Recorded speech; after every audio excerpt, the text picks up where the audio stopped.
200 Pinandita Sanggraha Nusantara, Koordinator Lapangan Kecamatan Sekota Denpasar, dilantik menjadi pengurus baru masa bakti 2016 hingga 2021.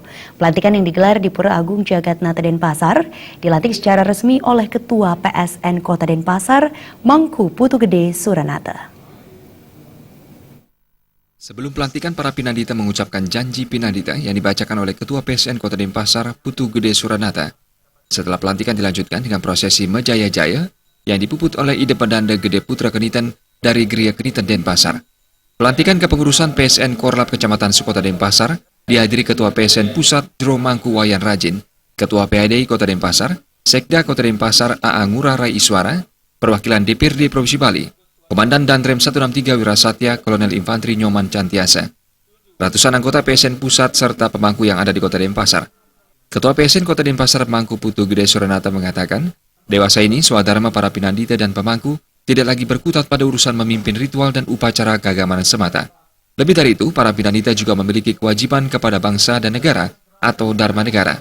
Khususnya jadi untuk setelah Korlap ini terbentuk, jadi harapan kami bukan jadi profesionalitas bukan hanya memuput, tetapi harapan kita beliau itu bisa sebagai pencerah agama, jadi memberikan penjelasan agama, kemudian bisa mengayomi umat dan lain sebagainya. Bukan hanya sekedar untuk mengabdikan diri untuk sebagai pemuput. Sekda Kota Denpasar A.A. Ngurah Rai Iswara mengatakan, dengan dilantiknya PSN Kecamatan Sekota Denpasar diharapkan dapat membangun Denpasar berlandaskan moralitas spiritual, sehingga pilar visi Kota Denpasar yang berbudaya bisa diwujudkan. Kita bersama-sama membangun kota, terutama membangun peradaban, peningkatan kualitas spiritualitas. Nah, kalau umpamanya Denpasar sudah dibingkai oleh moralitas, dibingkai oleh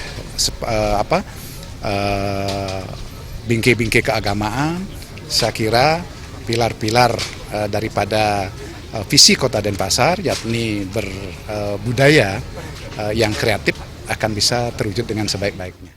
Hal senada juga diungkapkan Danrem 163 Wirasatya Kolonel Infantri Nyoman Cantiasa. Dengan adanya kegiatan ini, Pinandita di Denpasar dan Bali pada umumnya diharapkan dapat menuntun umat yang ada di Bali. Kita perlu ketahui dengan adanya kegiatan semakin banyak Pinandita yang ada di Bali ini, jelas itu akan berpengaruh terhadap umatnya. Kita berharap di sini bahwa Pinandita memiliki skill, kemampuan dalam rangka untuk mengajak umatnya untuk selalu berbuat baik, kemudian meningkatkan keimanan dan ketakwaan kepada Ide Sang Hyang Widi Wase. Pengurus Sanggraha Nusantara Korlap Denpasar Barat diketuai oleh Pinandita Imade Samudra, Denpasar Selatan diketuai oleh Pinandita Inyoman Sukadana, Denpasar Timur diketuai oleh Pinandita Iwayan Suwarta, dan Denpasar Utara diketuai oleh Pinandita Iketut Gede Sudiasna. Saputra Bali TV.